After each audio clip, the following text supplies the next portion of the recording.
semuanya, gimana nih kabarnya hari ini? Di tengah kesibukan UAS, aku harap kalian baik dan tetap semangat menjalani UASnya ya. Aku senang banget akhirnya Vikes Career Space bisa hadir kembali di tahun 2026 ini. Tentunya dengan semangat yang baru, dengan wajah-wajah yang baru dan yang gak kalah penting dengan narasumber-narasumber keren yang nantinya akan mendampingi kita hari ini.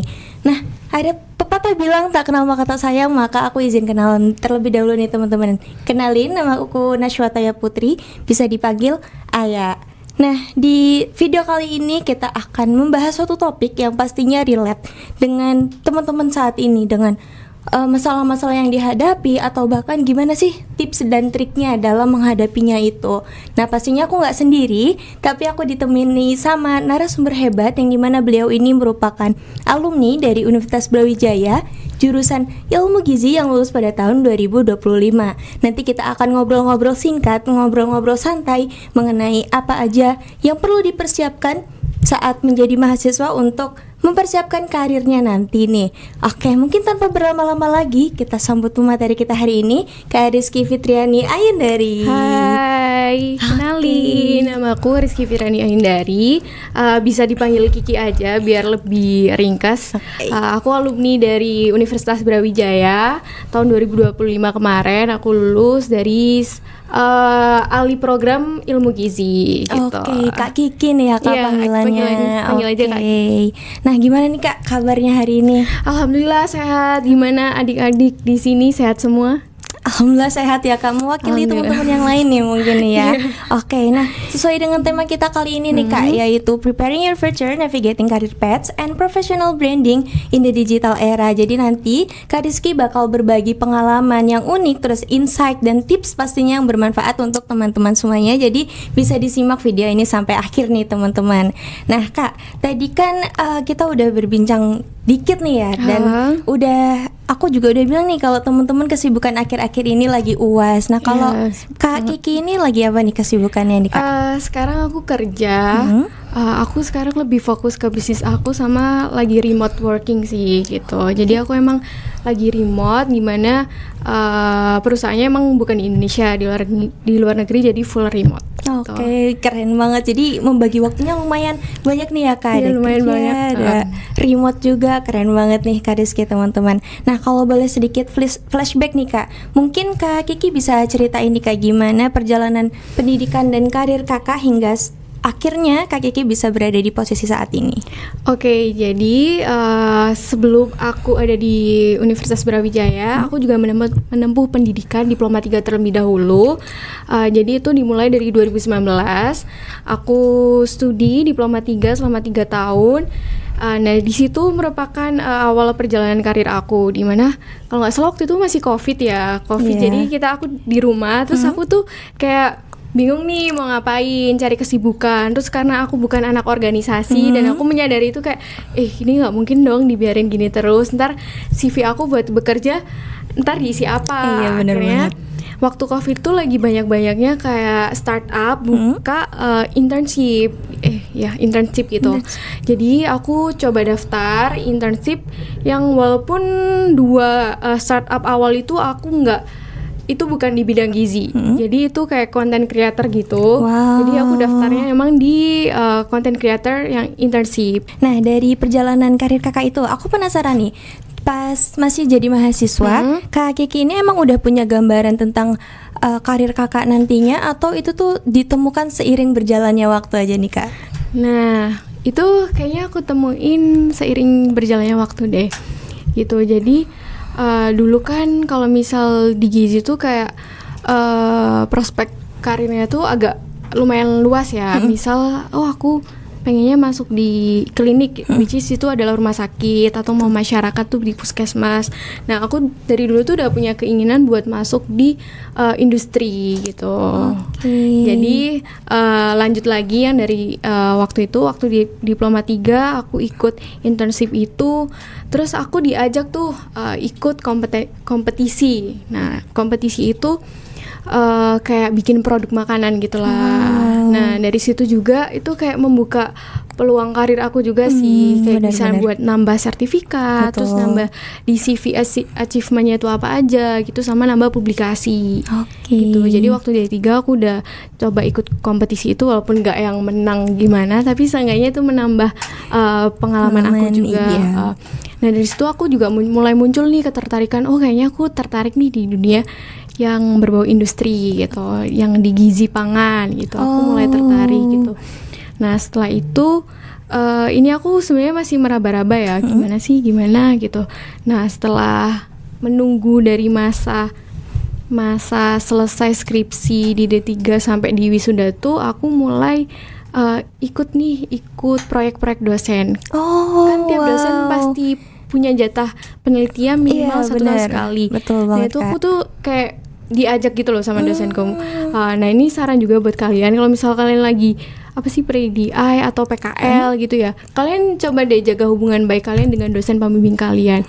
Nah nanti kalau misal dosen tuh punya project, kalian tuh bisa diajak gitu. Wah menarik banget. Jadi emang bener-bener membuka Kak, experience dari berbagai sisi gitu ya. Gak cuma dari akademik, tapi juga yang lain sebagainya.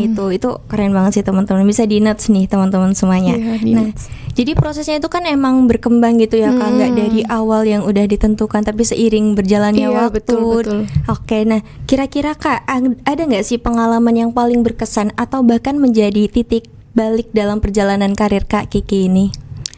Pengalaman paling berkesanku itu masuk UB. Jadi itu adalah keputusan yang menurutku agak dipikir yang terlalu perlu keputusan yang matang banget sih. Jadi sebelum aku masuk di UB itu kan aku udah sempat kerja jadi quality control di diet catering. Nah di situ aku juga merangkap sebagai tim marketing, manajer marketing sih sebenarnya gitu. Jadi waktu aku lagi kayak jobku lagi banyak, terus aku tiba-tiba memutuskan untuk kuliah itu agak gimana gitu ya. Nah karena aku sebenarnya udah ngerasa tuh kayaknya aku kurang nih, banyak yang kurang selama aku kerja, selama aku menjalankan pekerjaan tuh aku ngerasa kayak aku kok banyak nggak taunya ya kok gini. Akhirnya tuh memutuskan untuk lanjut kuliah di UB gitu. Wah, ternyata unexpected nih Kak. Ternyata pengalaman paling berkesannya tuh kuliah di UB gitu ya. Wah, keren banget ini Kak Kiki nih. Oke Kak, nah pastinya ketika dalam prosesnya itu kan ada tantangan nih Kak. Apalagi Kakak lulus dari mahasiswa terus nantinya akan bekerja di suatu instansi atau dunia profesional. Kira-kira tantangan apa nih yang Kak Kiki hadapi dalam masa transisi peralihan dari dunia akademik ke dunia profesional itu? Tantangannya pasti adalah yang pertama tantangan mental ya. Nah itu nyata teman-teman. Persiapkan mental kalian sejak sekarang. Itu pasti karena pressure kita waktu di kuliah tuh pasti beda banget sama di kerja. Benar. Nah kalau misal di kuliah kita masih bisa, ntar bisa nih ada perbaikan gimana. Kalau di kerja tuh benar-benar kamu dituntut kayak gini ya udah kayak gini. Kalau nggak gitu ntar ada yang dikurangin, bisa misalnya dipotong gaji atau diturunin, naik jabatannya susah gitu tuh bisa gitu. Terus atau nanti misal kalian di rumah sakit atau di mana dapat komplain yang merusak citra perusahaannya atau apa, itu pasti sih pressure-nya lebih ke mental. Oke, berarti emang tantangan dari masa transisinya itu adalah persiapan mentalnya itu ya Kak. Oke, mungkin bisa teman-teman mulai persiapkan nih dari sekarang biar lebih siap ketika menghadapi dunia kerja nanti. Betul. Oke, nah kalau ngomongin tentang dunia kerja nih Kak, mungkin masih banyak nih mahasiswa yang punya gambaran sendiri tentang profesi kerja itu nantinya kayak gimana, terutama tentang profesi gizi ini. Nah, menurut Kak Kiki sendiri, apa sih realita dunia kerja bidang gizi yang mungkin masih banyak belum diketahui oleh mahasiswa di luar sana? Oke, yang pertama realitanya sebenarnya terkait prospek kerja. Nah, sebenarnya prospek kerja dari gizi atau dari perawat juga itu sebenarnya luas banget ya. Kita nggak melulu cuman ada di rumah sakit atau di puskesmas. Kita tuh luas banget. Misalnya perawat bisa juga loh di industri, misal dengan adanya sertifikasi K3 atau apa, itu bisa banget dan itu sangat-sangat dibutuhkan gitu. Misal di gizi ada ikut kayak wellness as a coach atau apa, wellness coach itu bisa banget, atau enggak di industri.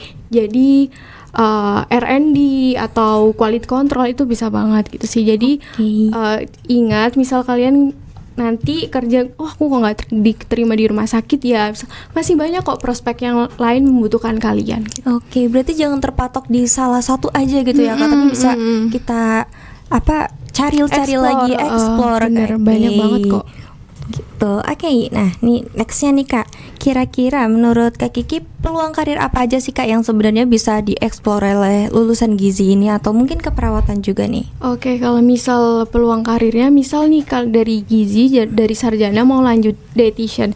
Nah menurutku kalau misal dietitian kalian bisa kok langsung coba di rumah sakit, karena pasti karena udah punya STR ya gitu, beda sama yang sarjana gitu.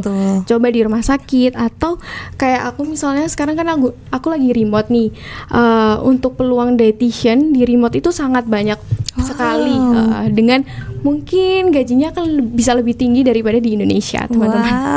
Iya, sumpah kalian bisa coba. Nanti search di website, ada tuh kayak website remote gitu, kayak lowongan untuk remote tuh banyak banget. Dan misal kalian nanti mau lanjut dietitian, atau mau kalian nih mau double job nih, aku udah kerja di rumah sakit, aku mau double job lagi nih sambil remote tuh bisa. Peluang dietitian tuh banyak banget di remote. Terus ada juga yang industrial atau corporate nutritionist. Mungkin cutting kalian sekarang tuh juga banyak yang udah di corporate ya, misal ada di klinik kecantikan, perawat gizi tuh bisa banget masuk di situ gitu. Industrial bisa jadi tadi kayak R&D-nya suatu produk, atau quality control-nya itu bisa peluang kerjanya. Setelah itu ada juga di tadi sport and wellness nutrition. Jadi kita tuh kan pasti ada cabangnya ya, apalagi lo gizi gitu. Kalian bisa nih ambil sertifikasi khusus untuk menangani atlet.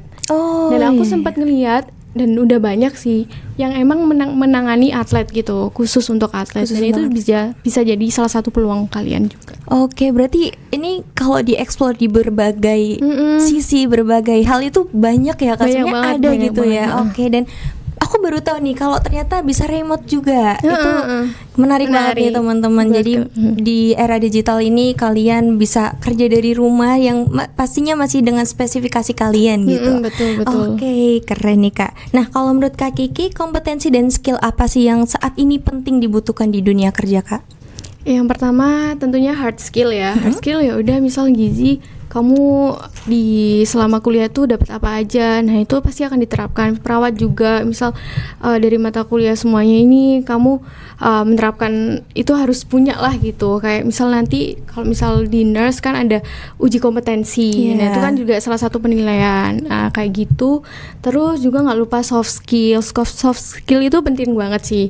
Kita kalau misal interview, orang ngelihat ngelihat kita, penampilan kita, cara ngomong kita, tata bahasa kita tuh seperti apa, itu juga pasti dinilai juga gitu. Oke, berarti hard skill dan juga soft skill ini harus balance gitu ya Kak. Jadi sama digital skill. Nah itu penting banget di era sekarang. Kayak misalnya aku bisa loh edit apa. Kalau misal aku nanti mau punya side job, itu bisa digunain semaksimal mungkin gitu. Bener banget sih Kak. Jadi mungkin karena era kita juga udah digital kali ya Kak, jadi harus memanfaatkan semaksimal mungkin benar aplikasi-aplikasi yang ada nih teman-teman, karena itu bisa jadi side job juga ternyata, kata Kak Kiki.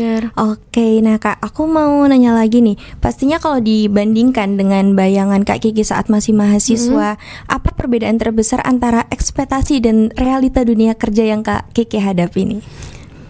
Ekspektasinya aku waktu masih jadi mahasiswa tuh kayak kayaknya nyari kerja gampang nih gitu. Aku udah punya pengalaman organisasi, aku bisa tulis di CV.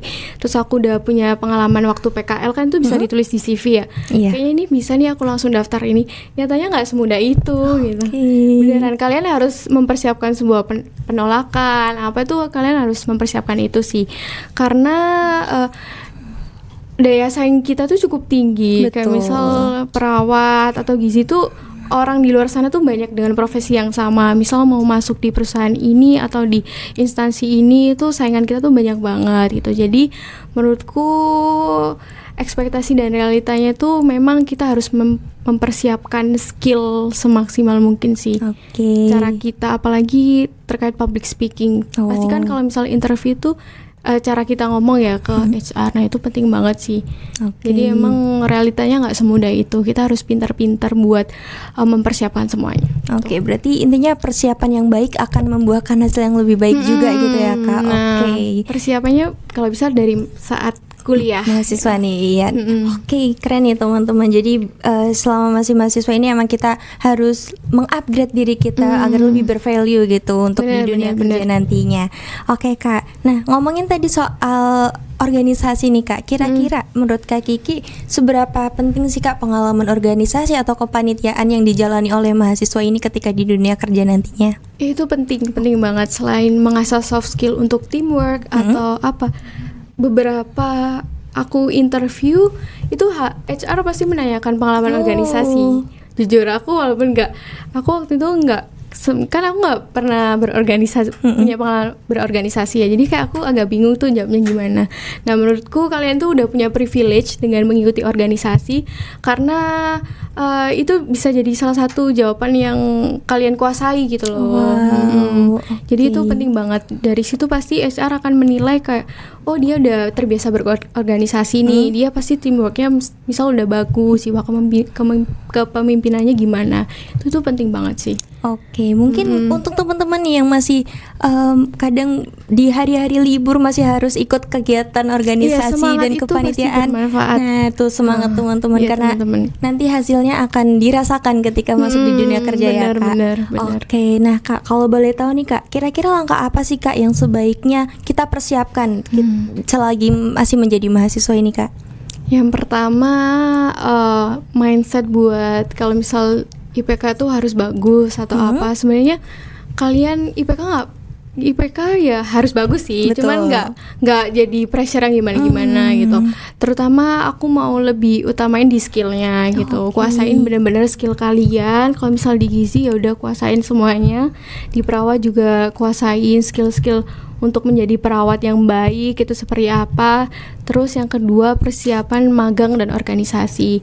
Kan kalau misal gizi dan perawat kan pasti udah ada jatah untuk PKL-nya sendiri-sendiri ya. Nah kalau bisa nambah tuh dari luar itu gitu. Misal kalian cari nih kayak habis ini mau libur, ada nggak ya internship yang buka di luar kampus. Nah kalian bisa tuh ikutin aja gitu. Misal nggak harus yang terpaut kayak sesuai jurusan kita ya. Misal kayak tadi kayak aku jadi content creator atau apa, itu bisa kalian coba-coba aja kalau misal lagi senggang gitu. Wah ini menarik banget nih teman-teman. Jadi di sela-sela kesibukan kita atau nanti saat liburan itu bisa kita manfaatkan nih. Cari dengan internship gitu ya Kak. Cari itu. Jadi magang di luar kampus tuh pasti menjadi nilai tambah gitu. Jadi kalau misal kita ntar mau apply di perusahaan yang sama itu akan mempermudahkan kita sih. Iya benar banget Kak. Gitu. Jadi social skills-nya juga mulai terbentuk gitu ya Kak kalau dipersiapkan dari mahasiswa ini.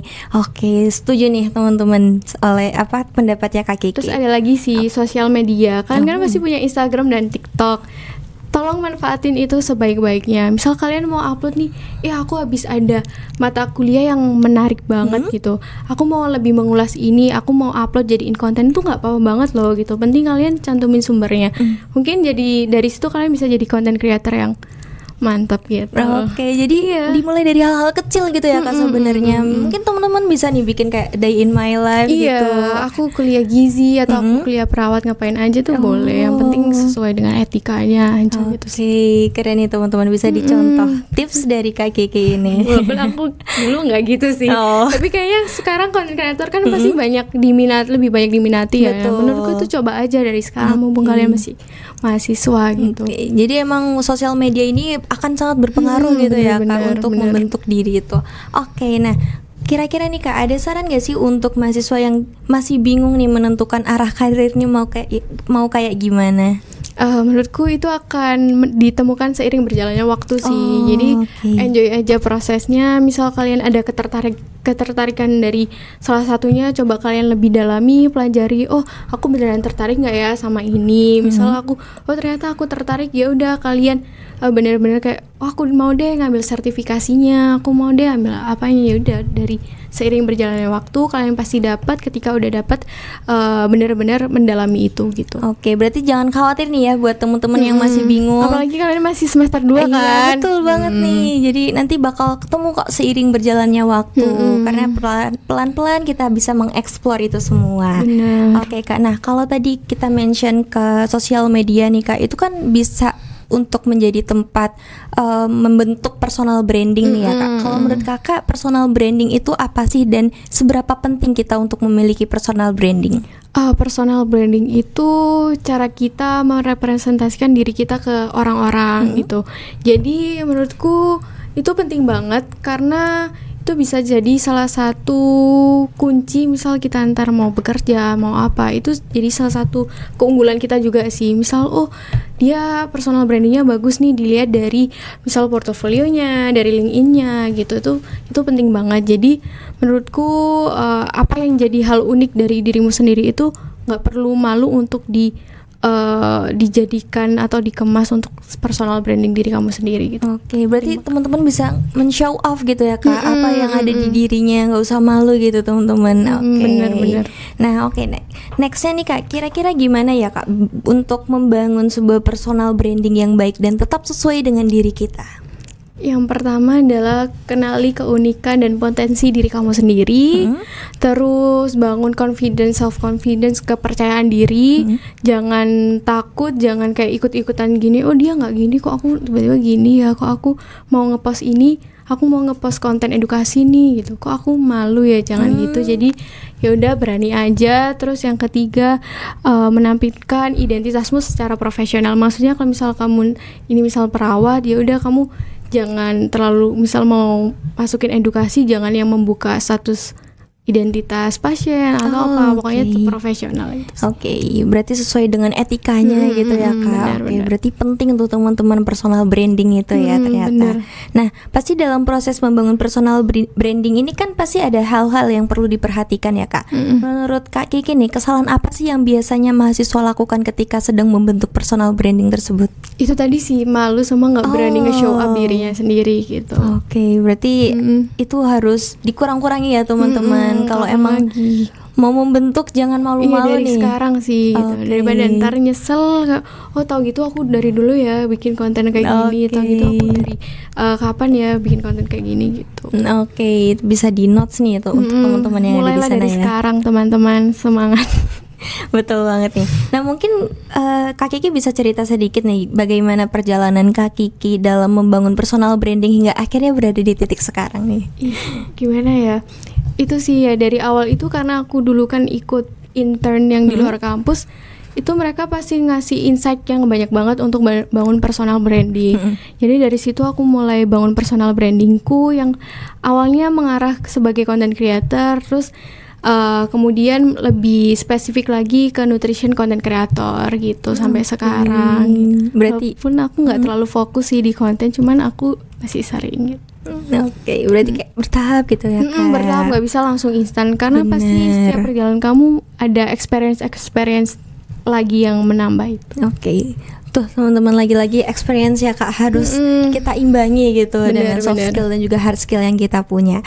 Oke, keren banget nih Kak. Tapi rasanya nih kurang lengkap nih kalau nggak bahas LinkedIn ya Kak. Nah, secara kan LinkedIn ini sekarang udah melekat di kehidupan mahasiswa atau fresh graduate. Menurut Kak Kiki, seberapa penting sih LinkedIn bagi mahasiswa dan fresh graduate saat ini? Penting banget. Kalian udah punya LinkedIn belum? Udah nih kita, udah. Oh, keren. Nah, itu penting banget sih. Kalau misal hari ini nih kalian habis podcast, ya udah post nih foto kayak gini, terus post masukin postingan kalian aja nggak apa-apa. Terus dari situ kalian kayak hari ini ngapain? Terus hasilnya apa, outputnya apa, itu masukin aja nggak apa-apa. Misal mau di tag Vikes, tag UB itu, aku pernah tuh nge-tag UB dan insight-nya lebih bagus. Kalau misalnya tag UB, coba aja. Kayak gini kan bisa kan masuk di postingan atau ntar di job desk atau di apa gitu. Jadi menurutku LinkedIn tuh penting banget. Dari sekarang tuh kalau bisa harus dimulai rapiin tuh, karena rapiinnya nggak bisa sehari 2 hari ya. Pasti bertahap banget. Jadi mulailah dari sekarang, isi nih, aku ikut organisasi ini, aku ada project di di organisasi ini aku dapat project ini, ya udah itu masukin, kamu sebagai tim leadnya atau apanya tuh masukin aja gitu, nggak apa-apa. Oke, berarti apapun kegiatan yang teman-teman lakukan selama itu memberikan output yang bagus tuh nggak apa-apa ya teman-teman. Iya, di post aja. Di post aja, terus bener. mau di tag kampusnya juga boleh gitu ya. Oke, keren. Ini lebih bagus kok, benar. Oke, baru tahu nih Kak. Insight banget. Oke, nah tadi kan Kakak sempat ngejelasin ya, pasti LinkedIn itu sangat penting bagi mahasiswa dan juga fresh graduate. Nah, mungkin ada nih Kak teman-teman yang belum punya akun LinkedIn atau baru mau mulai. Kalau menurut Kak Kiki, gimana sih Kak cara membuat akun LinkedIn dari awal, dan langkah pertama apa yang sebaiknya dilakukan mahasiswa ketika membuat akun LinkedIn ini? Yang pertama buat akunnya dulu, abis itu siapin foto profil. Ya, foto profilnya kalau bisa yang agak profesional gitu ya, misal foto sebadan atau foto setengah badan dengan latar putih. Nah itu kadang kalau misal HR di luar negeri tuh carinya yang kayak gitu tuh, backgroundnya yang putih, jangan background yang apa kayak merah gitu. Itu agak gimana sih gitu. Jadi backgroundnya yang putih atau yang abu, pokok polos. Gak terlalu yang warna ngejer banget gitu. Terus siapin summary kayak profil singkat diri kita dengan kurang lebih 120 kata di bagian. Kalian bisa nih sambil buka link ini pada sibuk ya. Di bagian aku deh coba buka.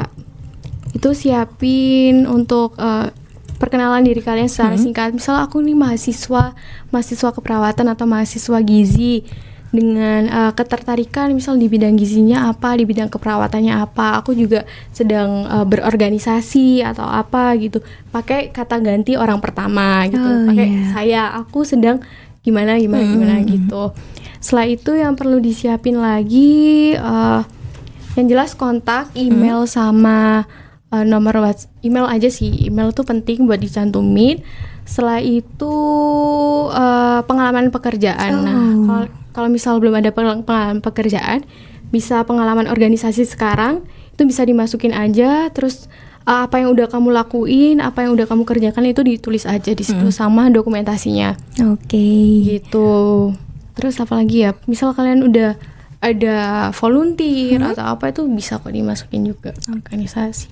Berarti pengalamannya emang lagi-lagi penting ya Kak untuk membentuk diri ini, apalagi untuk di LinkedIn ini. Oke, nah kira-kira Kak, apa aja sih yang perlu diperhatikan agar profil LinkedIn ini terlihat lebih menarik dan juga profesional nih? Nah, selain melengkapi data yang tadi dari pengalaman, terus koneksi itu juga lumayan penting sih gitu. Kalian coba berkoneksi dengan misal HR atau misal yang sebidang dengan kalian yang udah bekerja, itu penting banget. Misal nanti ada lowongan atau ada apa, kalian bisa langsung kontak dengan pesan pribadi gitulah. Misal halo Kak, ini sekarang aku fresh graduate dari ini dengan pengalaman gini, ada nggak ya lowongan untuk posisiku? Itu bisa langsung dikontak gitu melalui pesan. Jadi biar profilnya bagus, yang pasti ya pengalamannya kalau bisa lebih banyak, dan untuk output yang kita berikan hasilnya tuh ditulis yang secara rapi gitu sih. Berarti kalau ada pengalaman nih jangan ragu gitu ya Kak untuk menulis di LinkedIn-nya ini. Karena siapa tahu itu bisa melirik pihak-pihak instansi di luar sana ya Kak gitu. Teman-teman. Nah, kalau untuk mahasiswa yang masih aktif kuliah atau belum memiliki pengalaman profesional nih Kak, kira-kira apa sih yang bisa dicantumkan di profil LinkedIn ini? Mungkin nanti kan kalian pasti ada magang ya, PKL-nya itu bisa banget dimasukin. Misal kalian ada stase-stasenya, nah tiap stase itu kalian bisa masukin. Kalau misal di gizi, ada gizi masyarakat, perawat juga ya, kayak ada keperawatan masyarakat, nah itu masukin satu-satu. Aku habis magang di sini, terus apa aja yang udah aku lakuin, terus apa aja impact-nya dari aku, nah itu ditulis. Impact-nya misal ada kenaikan pengetahuan, nah itu ditulis, kalau bisa ada angka-angkanya gitu loh, biar menarik, sama ada dokumentasinya. Menurutku pengalaman PKL itu sebagai kita orang kesehatan tuh cukup membantu sih gitu. Oke, berarti pengalaman magang, PKL gitu tuh bisa banget nih ya Kak dicantumkan. Dan mungkin kalau ada ditambah dokumentasi nih bisa lebih bagus nih teman-teman. Iya, kan habis ini ada Pengmas. Nah, itu nggak apa-apa masukin aja. Wow, oke. Nah, insightful banget nih Kak. Iya, pembahasannya keren-keren. Oke. Nah, pastinya LinkedIn ini kan juga dikenal sebagai tempat untuk membangun relasi ya Kak. Kira-kira menurut Kak Kiki bagaimana tips untuk membangun networking yang baik melalui LinkedIn ini? Nah, tadi kalau misal itu adalah orang yang profesional atau kayak HR atau atasan. Nah, kamu kalau misal mau connect, kalau bisa kirim pesan dulu yang pesan pribadi kayak, "Oh, Kak, perkenalkan aku ini dari mana, aku siapa, aku izin berkoneksi ya," gitu. Jadi ada improve dari kita dulu, intro dari kita dulu gitu. Nggak langsung main pencet-pencet connect gitu sih. Oh, oke.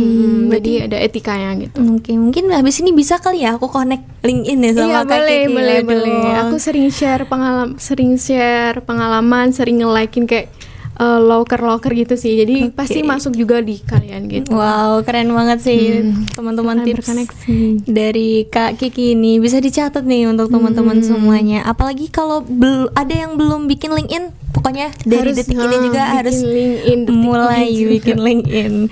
Oke Kak. Nah, dari pengalaman Kak Kiki nih, gimana LinkedIn ini bisa dimanfaatkan untuk pengembangan diri kita Kak?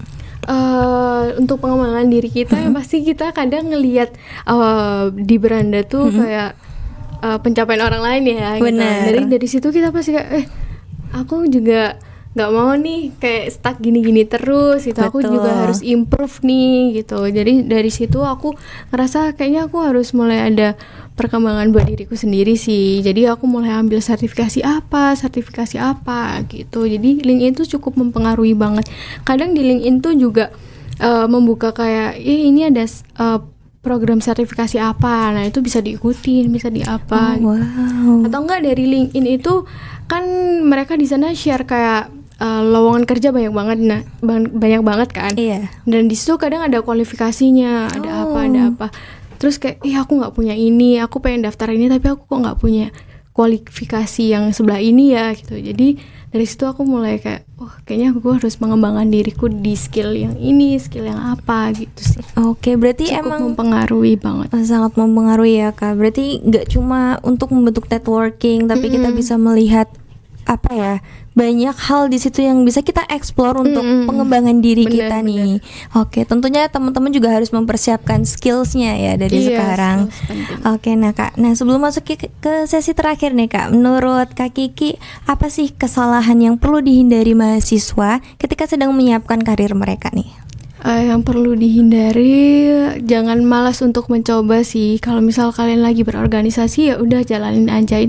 Ini pasti ada manfaatnya tersendiri gitu buat kalian. Terus jangan menunda apa yang ingin kalian lakuin. Misal aku pengen banget jadi content creator, ya udah mulai aja dari sekarang gitu. Mulai aja apapun lah dari sekarang. Oke, berarti mau sukses teman-teman, mulailah dari sekarang. Bisa dicontoh nih Kak dari tipsnya dari Kak Kiki. Jadi kalau udah ada kepikiran mau apa itu bisa langsung dieksekusi gitu ya Kak, nggak usah ditunda-tunda gitu. Karena emang hal besar pasti dimulai dari hal-hal kecil. Iya, benar-benar. Oke, nah Kak, ternyata kita nggak kerasa nih udah di penghujung sesi nih. Mungkin sebelum kita tutup, Kak Kiki bisa ngasih pesan atau motivasi nih ke teman-teman semuanya. Untuk pesannya, apa yang udah kalian lakuin sekarang jalanin aja, pasti kalian akan menemukan manfaatnya. Walaupun sekarang kayak banyak mengeluh atau apa gitu, udah nikmatin aja prosesnya, persiapkan diri kalian sebaik mungkin, ikuti pengalaman-pengalaman yang mungkin nantinya akan bermanfaat gitu. Jadi persiapkanlah dari sekarang aja sih, jangan malu, jangan takut buat melakukan sesuatu hal yang nggak merugikan siapapun gitu. Oke, di notes ya teman-teman semuanya, jangan malu. Intinya lagi jangan malu, karena semua itu pasti akan membuahkan hasil. output yang positif selama itu kita dapat mengerjakannya. Oke, nah Kak, sebelum kita akhirnya benar-benar menutup sesi hari ini atau podcast hari ini, ya, kita ada satu sesi yang nggak kalah menarik nih. Jadi beberapa waktu lalu kita membuka Q&A atau tanya jawab nih di Instagramnya Vicus Career Space. Nah, kalau Kak Kiki berkenan, aku mau membacakan beberapa pertanyaan yang udah dipilih nih. Iya, boleh. Oke, mungkin jadi karena pertanyaannya banyak banget nih Kak. Aku udah rangkum. Aku udah rangkum untuk Kak Kiki. Jadi pertanyaan nih, bagaimana perjalanan karir Kak Kiki hingga akhirnya membentuk Glora by Nutrition nih Kak? Oke, jadi karena aku kan sudah kerja ikut beberapa orang gitu. Aku ngerasa kayak aku nggak cocok deh kerja di ikut orang terlalu lama. Aku harus punya bisnisku sendiri. Bener. Nah, setelah lulus dari UB, aku tuh mulai kepikiran kayak aku bikin apa ya gitu. Misal aku mau bikin catering diet, duitnya dari mana ya gitu kan, nggak mungkin langsung bikin catering yang gimana gitu. Jadi akhirnya aku mulai kepikiran nih sama tren yang udah ada. Oh, sekarang ciwi-ciwi lagi suka yoga banget ya, lagi suka pilates ya. Nah, aku coba masuk di situ. Kayaknya setelah aku research, ini nggak ada nih gizinya yang masuk. Kebanyakan paling mentok sih kayak dokter gitu melakukan pemeriksaan apa gitu. Nah, aku tuh mulai kepikiran kayaknya bisa nih ya masuk. Nah, itulah asal mula aku membuat Glora. Jadi aku tuh mau memasukkan gizi itu ada di aktivitas yang lagi Gen Z banget gitu loh. Yang lagi trending gitu ya. Keren sih. Maka dari itu aku bikin dan mengemasnya tuh nggak terlalu kayak apa sih, terlalu formal gitu. Nggak terlalu formal gitu. Jadi aku mengemasnya bener-bener Gen Z banget sih. Itu jadi keren kayak sih, masuk itu nggak kelihatan oh ini tempat pemeriksaan gizi ya. Orang-orang tuh kayak ngiranya oh ini tempat jualan bunga ya gitu. Oh enggak, ini kita konsultasi gizi di sini. Jadi itu awal terbentuknya tuh karena keresahanku sih. Keresahan aku nggak mau ikut orang terus yang kedua keresahan karena gizi itu mungkin dikenalnya cukup terlalu formal gitu. Jadi aku pengen masuk dengan tren yang ada gitu sih. Oke, berarti ini menarik nih teman-teman. Ternyata dari sesimpel ngelihat pilates sama yoga yang lagi tren di kalangan Gen Z ya Kak, akhirnya bisa membentuk suatu Glora by Nutrition nih. Keren banget nih Kak Kiki. Oke, nah nggak kerasa nih Kak, kita benar-benar udah di penghujung ya. Aku mau ngucapin terima kasih ke Kak Kiki atas cerita, pengalaman juga jawabannya yang sangat menarik, yang pastinya bermanfaat banget nih untuk teman-teman yang ada di luar sana. Mungkin setelah menonton podcast kali ini bisa banyak banget nih yang dieksplor dan juga tadi yang tentang lean in tadi ya Kak, bisa dimulai dari sekarang. Dan apapun yang tadi Kak Kiki lakukan atau yang Kak Kiki tadi sebutkan bisa jadi pembelajaran nih untuk teman-teman di luar sana. Nah, tentunya terima kasih juga untuk teman-teman yang udah menyaksikan podcast Vicus Career Space ini sampai akhir, dan sampai jumpa di pertemuan berikutnya. Aku Nasya Taya Putri pamit undur diri. Terima kasih, sampai jumpa. Terima kasih.